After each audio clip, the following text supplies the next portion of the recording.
Kuna nyumba moja ambayo imejengwa katika mtaa wa Bulola ambao imefunga barabara katika Lamanda, lakini kiuhalisia pale uwandani ile barabara ipo kwa sasa.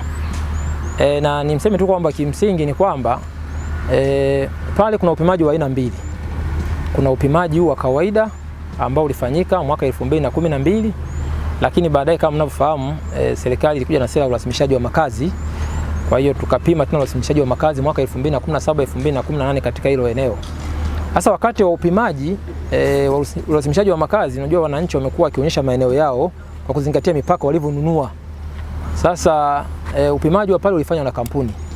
Sasa kwa bahati mbaya upimaji ule wa urasimishaji ulikuja mpaka ukabana eneo ambalo lilipimwa kwa upimaji wa kawaida mwaka 2012 ambao ulikuwa ni upimaji wa mradi wa kawaida.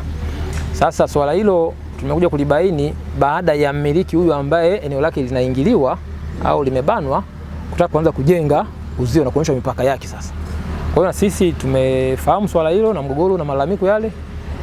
Tumeshafika pale uwandani na tumeshachukua hatua kupitia kwa mheshimiwa mkuu wa wilaya, na alielekeza wale wananchi pale, yule ambaye amejenga uzio abomoe sehemu ile ambayo amejenga na kuzidi kuingia katika eneo la barabara kwa zaidi ya mita 4. Kwa hiyo tumeshampa notice ya kubomoa ukuta, kwa tunasubiria ndani ya siku 14. Baada hapo asipotekeleza basi tunaenda kuchukua hatua. Na napenda kutoa wito, napenda nitoe rai kwa wananchi wetu wa manispaa ya Ilemela. Nchi yetu inaongozwa kwa mujibu wa kanuni, taratibu na sheria. Na tuna sheria ya mipango miji namba 8 ya mwaka 2007 kuanzia katika kifungu cha 29 na kuendelea. Sheria hiyo imesema kabla ya kujenga katika mamlaka za miji nje upate kibali. Lakini pia tuna kanuni za uendeshaji miji tangazo serikali namba 252 kanuni namba 120 na 125 ambazo zimeelekeza kwamba katika mamlaka za miji lazima upate kibali cha ujenzi.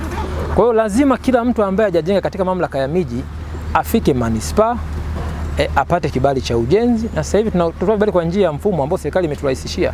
Hata unapokuwa popote pale, maadamu una nyaraka yako ya umiliki, una apply kupitia mfumo wa serikali wa Tausi na utapata kibali chako kwa haraka. Lakini pia katika mamlaka ya miji si vyema wananchi wakanunua ardhi pasipo kufanya upekuzi kujua uhalali wa hiyo ardhi.